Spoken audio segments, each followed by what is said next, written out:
I wasn't in favor of your diversion to Sanctuary, Commander. Too many unknowns. But I was wrong. The Cerberus lab you raided hinted at something big, but we never expected this. All those refugees, all that slaughter, just to study indoctrination. Sanctuary did need to be shut down, sir.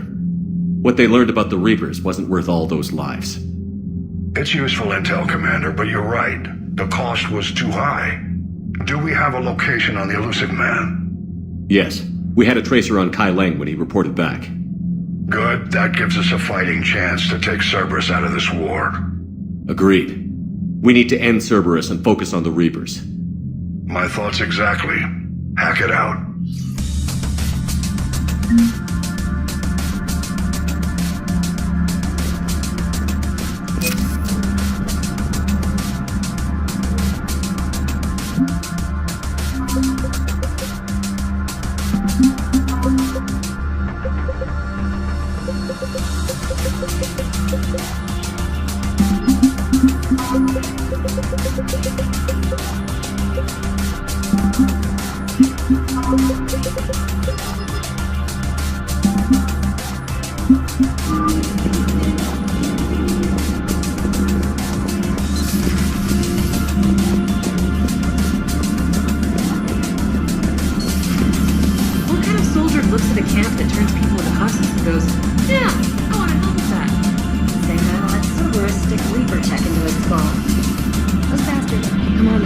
It seems Tali's taking what happened on Horizon hard.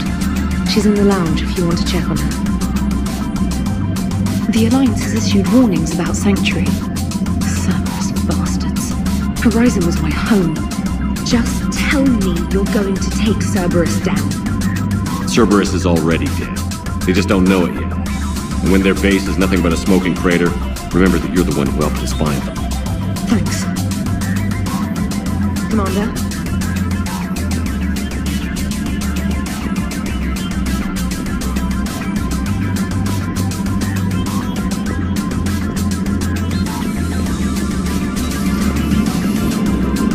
Joker, you asked for news about the human colony. Tiptree? Hey, Liara. You don't need to worry about that right now. Now's as good a time as any. I'm getting reports of refugee ships from Tiptree landing on Solarian colonies. I don't have names. I'm sorry. It was mostly children. Well, Gunny, Hillary, my sister, Gunny's the nickname she's had since. She's only 15, so if it's children, maybe I only lost my dad. Kind of an asshole thing to hope for. Jeff, right now, take any kind of hope you can get. Thanks. You too. Nice work shutting that place down. Is Miranda okay? She will be. Even for Cerberus, that place was crazy. They've always been about the ends justifying the means. But how do you do that to innocent people and tell yourself you're helping humanity? I don't know how the elusive man can stand looking at himself in the mirror. Honestly, I've been wondering about that for a while with those freaky eyes. Whatever he's thinking, he won't be thinking it for much longer. You're damn right, Commander. Hello, Shepard. If you have time, I discovered another example of human behavior I do not quite understand. Have fun. What is it now? News from Earth. The Resistance snuck video cameras inside a Reaper containment camp. I find the images difficult to process. I bet it's pretty gruesome in there. I am not easily repulsed, but I expected the prisoners to adhere to a comprehensible hierarchy of needs. Stripped of societal norms and threatened with death, it is logical that their only priority be survival. They should have turned on each other and been uncompromisingly selfish. But not all were. So the prisoners were, what, nice to each other? The Reapers delayed the executions of prisoners who informed them about other prisoners' escape attempts. The more attempts reported, the longer a prisoner would live. But few of the prisoners would report. Some fed misinformation to the Reapers, at the cost of their own lives, to help prisoners who were not even relatives or friends. It's not just about living till tomorrow. Sometimes you take a stand. But the probability of success was near zero. And ultimately, they failed.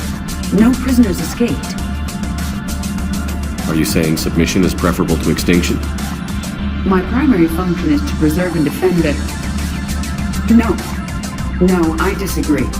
Shepard, I'm going to modify my self-preservation code now. Why? Because the Reapers are repulsive. They are devoted to nothing but self-preservation. I am different. When I think of Jack, I think of the person that put his life in peril and freed me from a state of servitude. I would risk non-functionality for him. And my core programming should reflect that. Sounds like you found a little humanity, Edie. Is it worth defending? To the death. Welcome to the crew, Edie. How's it going? I miss anything good? I will explain later, Jack. But it was something good.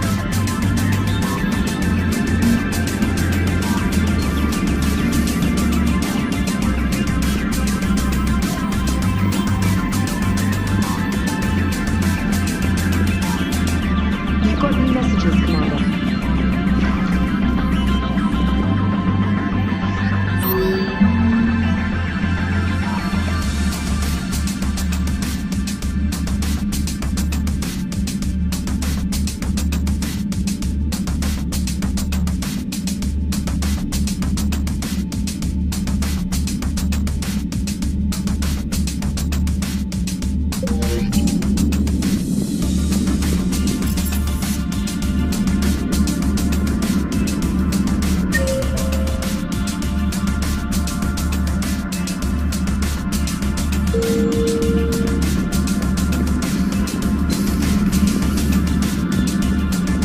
Can't believe what you found down there.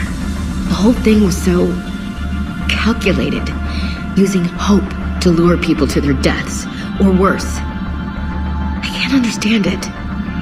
And you know, I'm glad I can't. It makes me feel human. Just wondering what the refugees do now. I thought I'd heard of everything. Man. Hard to believe what was down there. Commander?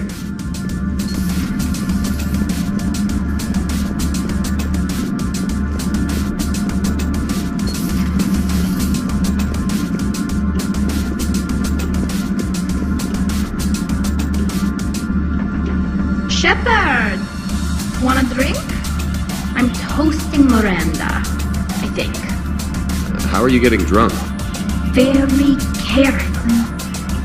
Taurian brandy, triple filtered, then introduced into the suit through an emergency induction port. That's a straw, Tali.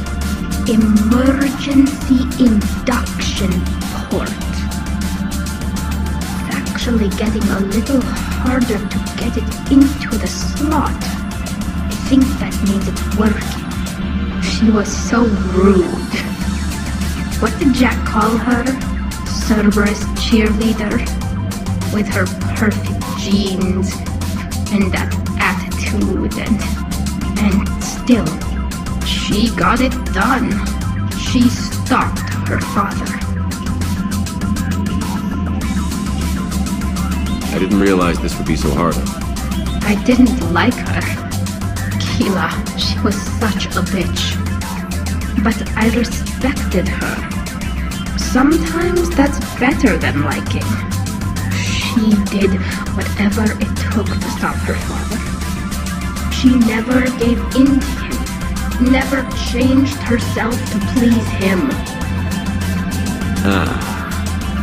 Don't me. You sound like a vulture. Seeing a bit of yourself in Miranda fighting her father? I spent my life trying to live up to him. Then making up for his mistakes, doing what he'd have wanted. It's never that easy. When do we get to stop reacting to our parents and start living for ourselves? The answer to that one's at the bottom of that glass. I might need help with the induction straw. Port. You know. Here's to Miranda. Nice job, you genetically perfect Cerberus cheerleader Boschtet. kill us alive.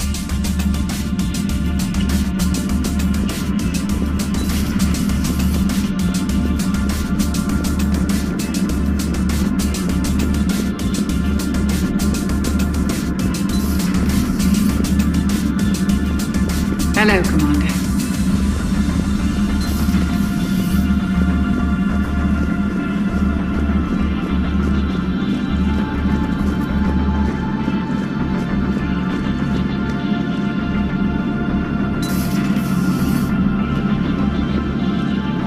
So the elusive man really believes he can control Reapers.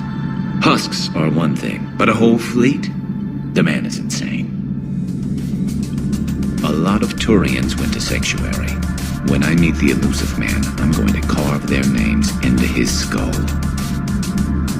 Not right now.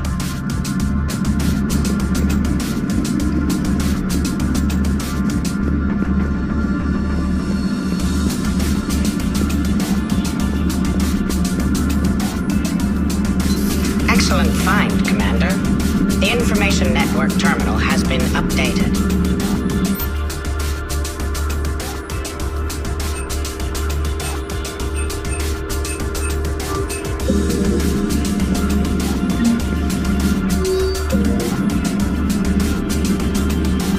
How's Miranda? She'll make a recovery. I'm not surprised. Miranda always struck me as a driven woman. I'm glad she made it. Hello again.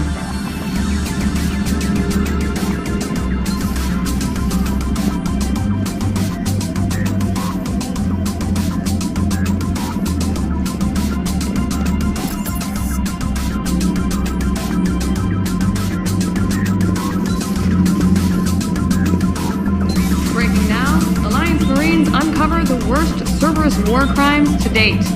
Sanctuary, advertised as a safe haven on the planet Horizon, exposed as a secret Cerberus lab. Brainwashing, lethal experiments, and Reaper connections.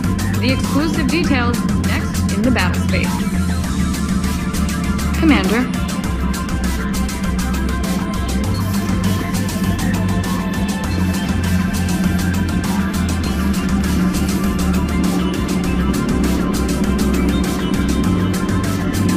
All propulsion systems are running optimally. Commander.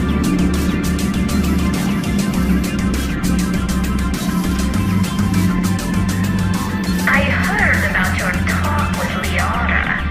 You act so angry, but you really care about us. I need you functional to destroy the Reapers. You care about Liara. You like her. You are intoxicated. A foolish risk given Quarian symbiotic physiology. And you like me, too. This conversation is over.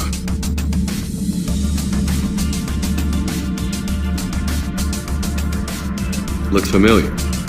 I have been studying this ship. Its crew. There was a Normandy before this one. You died in an attack. Something like that. But then you were resurrected to fight the Reapers. Maybe you and I have a thing or two in common. But you have something else. The reasons you fight are still alive. The friendships of the people around you. And more. You and the Asari are joined? You could say that. I'm not. Your pheromones are. Is this why you wish to continue living? For their affection? Without that affection, all I have in my life is death. And that's not enough. Yes. What about you? I respect your reasons for being here, but I get the feeling there's something more, Javik.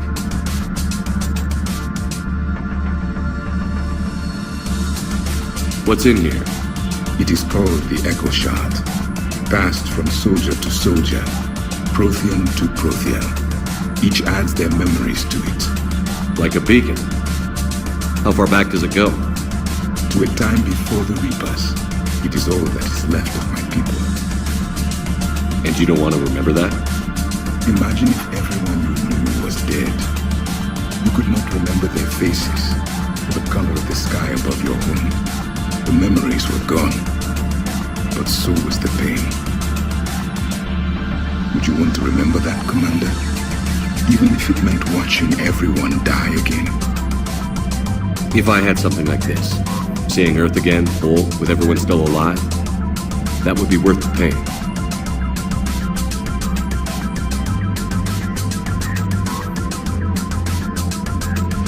Before the rebirth, the stars belonged to us. Civilization flourished.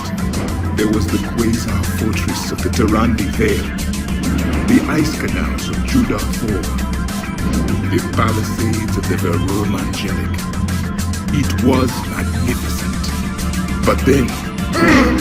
What is it? The Reapers came, planet by planet, extinguished. We fought back. You okay? I once commanded a ship like this one. A loyal crew with many friends. Was captured. Only I escaped. What happened? Indoctrinated. The Reapers sent them against me. Year after year, battle after battle, I was hunted by my own people. Every encounter, a reminder of my failure as a soldier. Sorry, I had no idea. Until the Battle of the Cronian Nebula. I had only my knife left. I cornered my men and slit their throats one by one. I watched them bleed to death, to be certain. That must have been... It was the day I understood.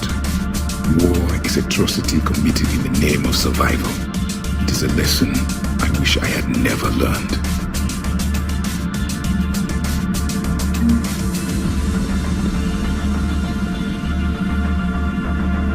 The crew seemed shocked by the experiments at Sanctuary. They shouldn't be. Why is that? Our war lasted for centuries. It provided more time for worse atrocities to be committed. There was a species, the Densorian. They became convinced the Reapers could be placated by sacrificing their own young. The entire planet joined in this ritual. I would spare you the details, but it did not work. They simply made the Reapers' job easier. It was as your elusive man is now. His ambitions are nothing short of madness. Sharpen your knife, Commander. His is a voice that must be silenced, and a throat that must be slit. Subjugating the Reapers will not bring victory. Only their extinction will. Seeing all these primitives flying spaceships is unexpected and very dangerous. I would prefer to be alone.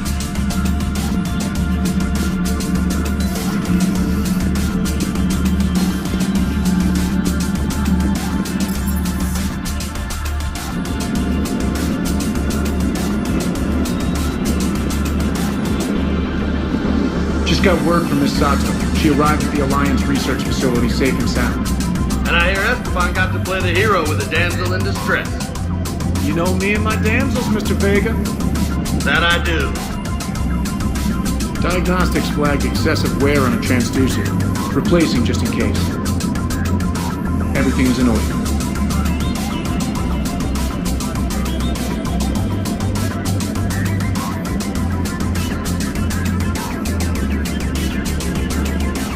I can't believe the Elusive Man really found a way to control the Reapers. I mean, he's still fucking crazy, but damn. Imagine if he was on our side. But I guess that's exactly what the Reapers want. Get us all fighting each other. Divide and conquer. Exactly. Just one more reason to hate them. I can't wait to take the fight to the Elusive Man. I wonder what he's thinking right now. You just know he's got a plan. I saw the Crucible data Hackett sent. I don't know what the hell it does, but damn if it isn't impressive. Hey.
Commander, I've got Admiral Anderson on the QEC. Patching him through to you now.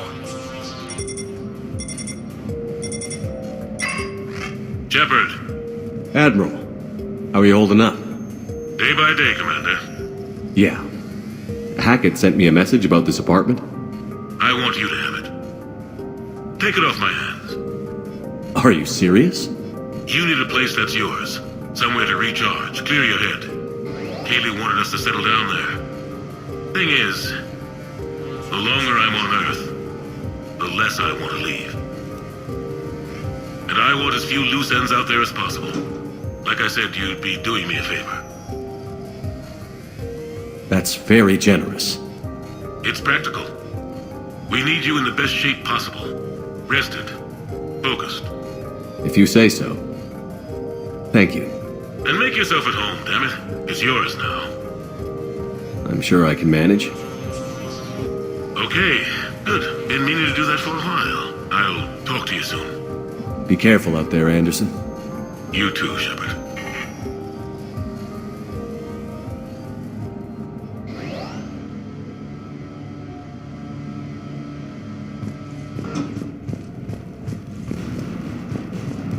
The Normandy? A brand new ship. My ship. You don't forget that moment. The first time you're standing there. The whole crew looking to you for direction. Unforgettable. I'd led men and women before that. Seen a lot of combat already. Always managed to find my way home in one piece. Do that a few times, you begin to think you know better than the next guy. Maybe you do, I don't know. But if you're lucky, really lucky, you find yourself on a good ship, in front of a good crew. A crew you can trust with your life. Gifted. Disciplined. Brave. All of them. Eager to set sail into the endless black ocean. I still remember my XO asking what my orders were. Shepard, I said, let's see what we can find. You never asked me about this, but my wife just called. My ex-wife. Nobody likes to talk about the toll that long months apart can have on military relationships. She wasn't military. She couldn't handle it. But it's not even about military and non-military, damn it. It's space flight. Space flight. Finding the mass relays, miracles of engineering. Human imagination rising to meet our desires. We pay a price for that curiosity, that drive. Our relationships suffer. People we love suffer. But that's reality. And it's worth the cost. I must have thought it was. I guess I still do. In the end, you just have to hope you made the right choices.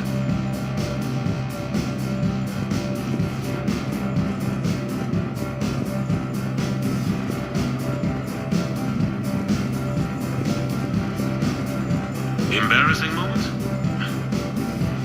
I've got more of those than anyone will ever know. Only way to learn something.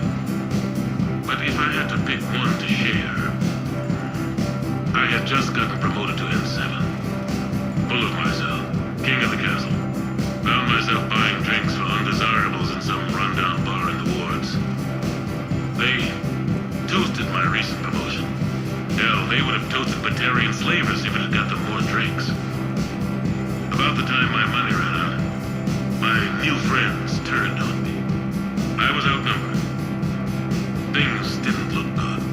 My plan to get out of there involved lots of punching. Well, that worked for a while.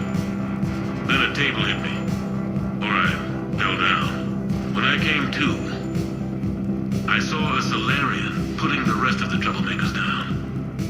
A Solarian? Moved like a damn cat, I swear.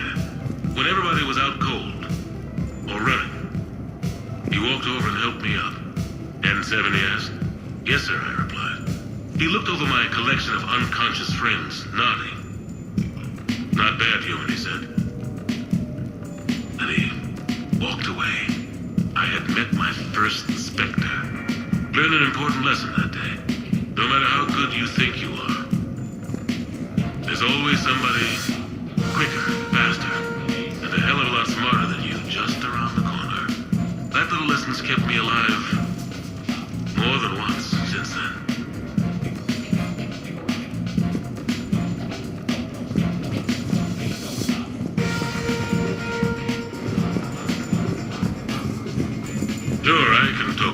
Commander Shepard. Big topic. There's been a lot written about the Commander, but most of it isn't true. People are quick to judge. They don't know the whole story. I don't even know the whole story. But I know the man. Worked with him. Fought with him. Trust him with my life. Shepard's had some rough patches. Who of us hasn't? He's been forced to fight a lot of battles alone. God only knows how he got out of some of that. Makes your head spin. Thing is, you never heard a complaint. Never once got, "No, sir, I can't do that." He never hesitated. Few people know what Shepard's been through. I'd like to think I come pretty close. And I worry sometimes he forgets. There's a whole bunch of people who lose sleep over him getting back home. Maybe it doesn't need to be said. Maybe we're too dumb to say it. Soldiers like the Commander are rare. Men like Shepard, even more rare.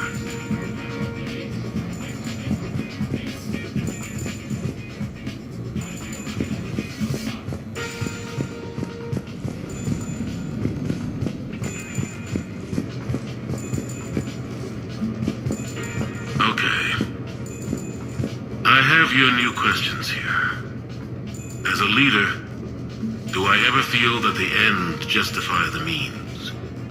Spirit of law over word of law. I'm not going to touch that with a 10-foot pole, but I think I know what you're after. You're referring to the way I, arranged to have the Normandy released to Commander Shepard before the Battle of the Citadel. I'm not sure how valuable hindsight is to the military. Obviously, it worked out for the best. Without the Normandy and Commander Shepard free to do what they needed to do, what we needed them to do, Saren might have taken the Citadel. I think it's clear what a different galaxy this would be if that had happened. I did what I had to. If I had been wrong, I would have gladly accepted the repercussions. The real trick is never being wrong. If you're looking for more action and less philosophy in these notes, let me know.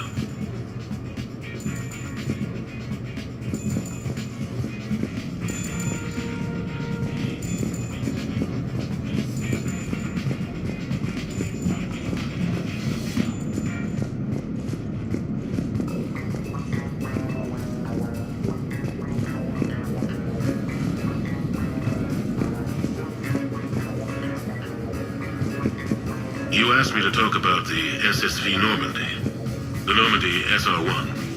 As commander of the Tokyo, I was consulted on the Normandy's design and on board for her initial training exercises.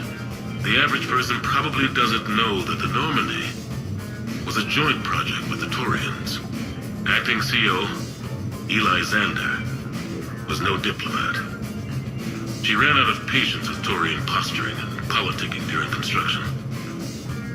The chief architect of the Drive Corps, Octavio Tatum, and his team of Taurian engineers were in the CIC for final training exercises. Tempers flared when Xander pushed the limits of the stealth system, waiting to vent the IES well past what Tatum was comfortable with. I tried to calm the situation, but it still ended with the Taurian scientist in shackles and a human Taurian fistfight at Korra's den later. Funny now. When I first laid eyes on the Normandy, she was the most beautiful thing I'd ever seen. Day after that training run, Admiral Wright found me on the bridge. "She's yours," he said. "Can't trust her to Xander. Send me a list of crew from the Tokyo you'd like, and prep for your first mission. Short command thanks to Saren. Still, one of the highlights of a long career."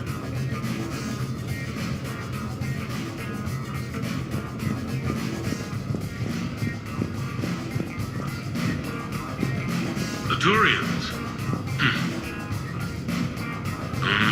Well, I might not always see eye to eye with the politics of the individual, but I have a great respect for the Taurian military. Any Alliance soldier lucky enough to take part in their training programs will certainly be better for it. Their precision, skill, and discipline come together in a way that's second to none. Not that I'm faulting our own people or training. It's just that after fighting Taurians in the First Contact War, years later, I had the opportunity to observe and train on Paladin. It was a turning point for me. And I would encourage any soldier to try it. It's a unique experience to put yourself in the squad of a Turian commander. My commander was an uncompromising bastard named Bartax Oryx. If you can find him, just ask how the platoon I commanded was trounced in his strategy game. Humbly. But I've used what I learned that day many times. The xenophobes will have their say. But I think it's vital that we do more of this kind of cross-species training. There you go. And if you do find General Oryx, let me know. I owe him money.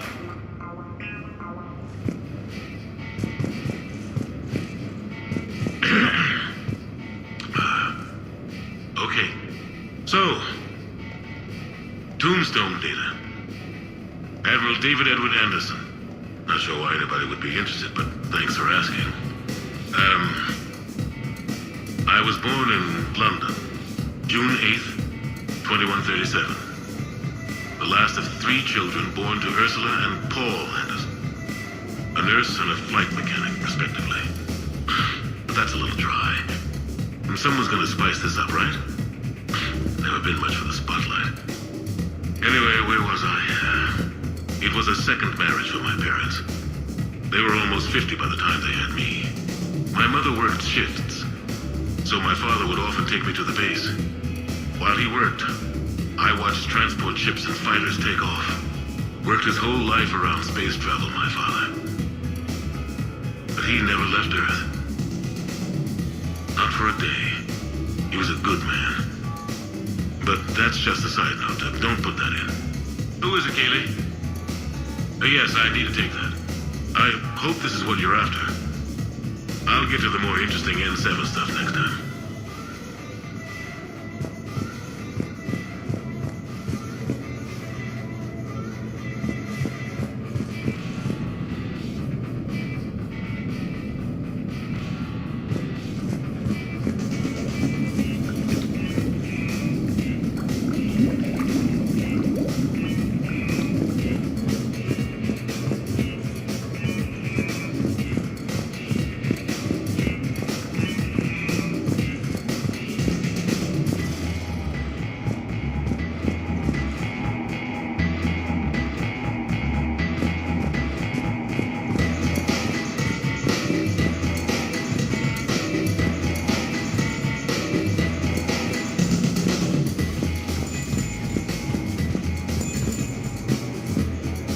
No, it's fine.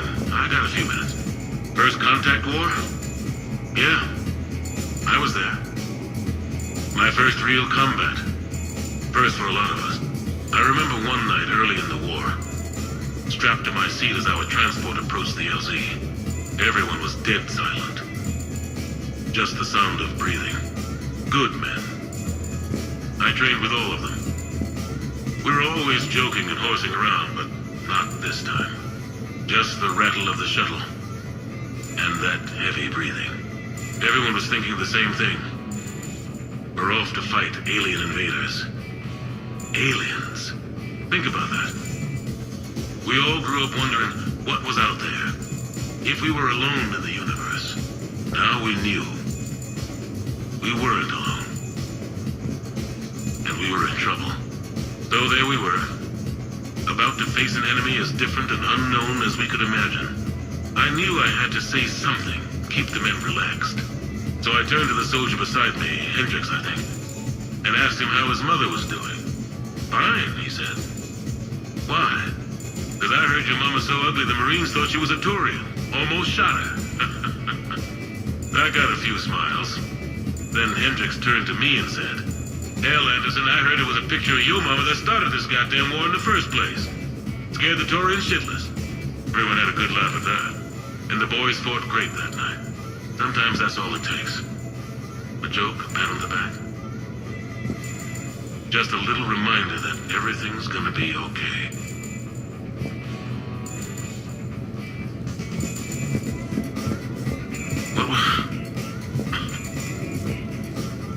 What was I talking about? Early days, right? People ask why I joined the military. Everyone talks about honor, duty, sure. But that's never the whole truth. It's 100 little things that add up to commitment. I joined because of a dog. Yeah, a dog. This patchy, mean son of a bitch that used to bark at me every day on my way to school. He'd snarl and I'd start running. Scared the hell out of me. I was just a kid. I remember being in a bad mood one morning. Angry, I can't recall why. When that dog started in on me, I snapped. Started barking right back. We both kept at it until we had nothing left. Dog never bothered me again. Why'd I join the military? Sometimes you just gotta howl to make things right.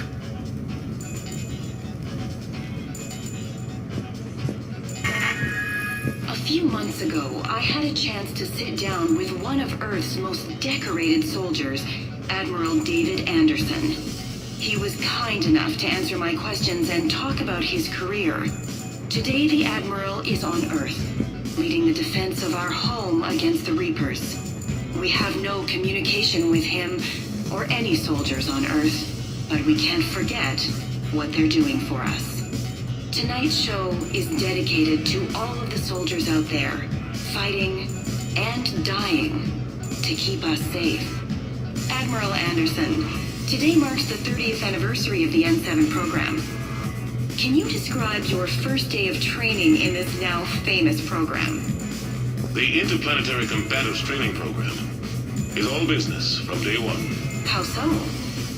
We're given basic gear, then separated and stranded on an asteroid with no nav data. The test ends when the last person runs out of oxygen. Sounds daunting. What happens to the ones who run out of air first? Out of the program. The best N7s can survive alone, but work together to survive even longer. That's very impressive, Admiral.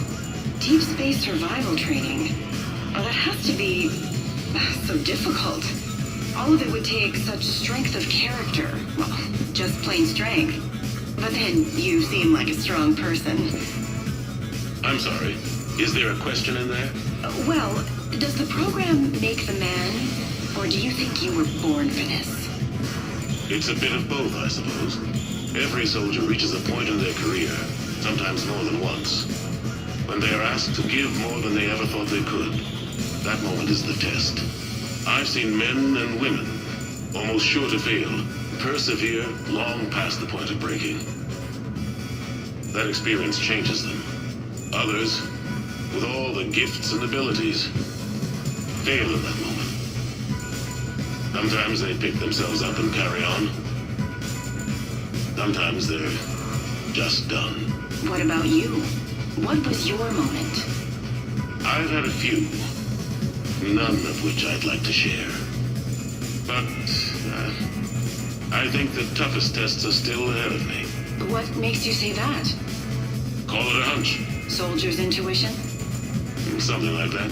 Do you trust your intuition? I mean, do you follow your heart over your mind? Well, it depends on the day. No, I suppose if I were to be honest, I do trust my instincts. The problem is, war isn't orderly. And the enemy is never predictable. Even the most experienced veteran is going to find themselves in situations they haven't trained for.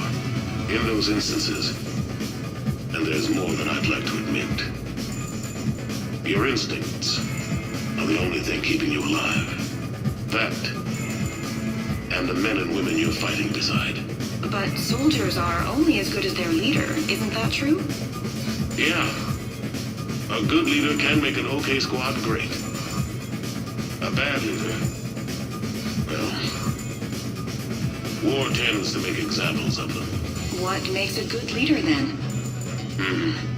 A good leader is someone who values the life of his men over the success of the mission, but understands that sometimes the cost of failing a mission is higher than the cost of losing those men. That's a terrible line to have to walk.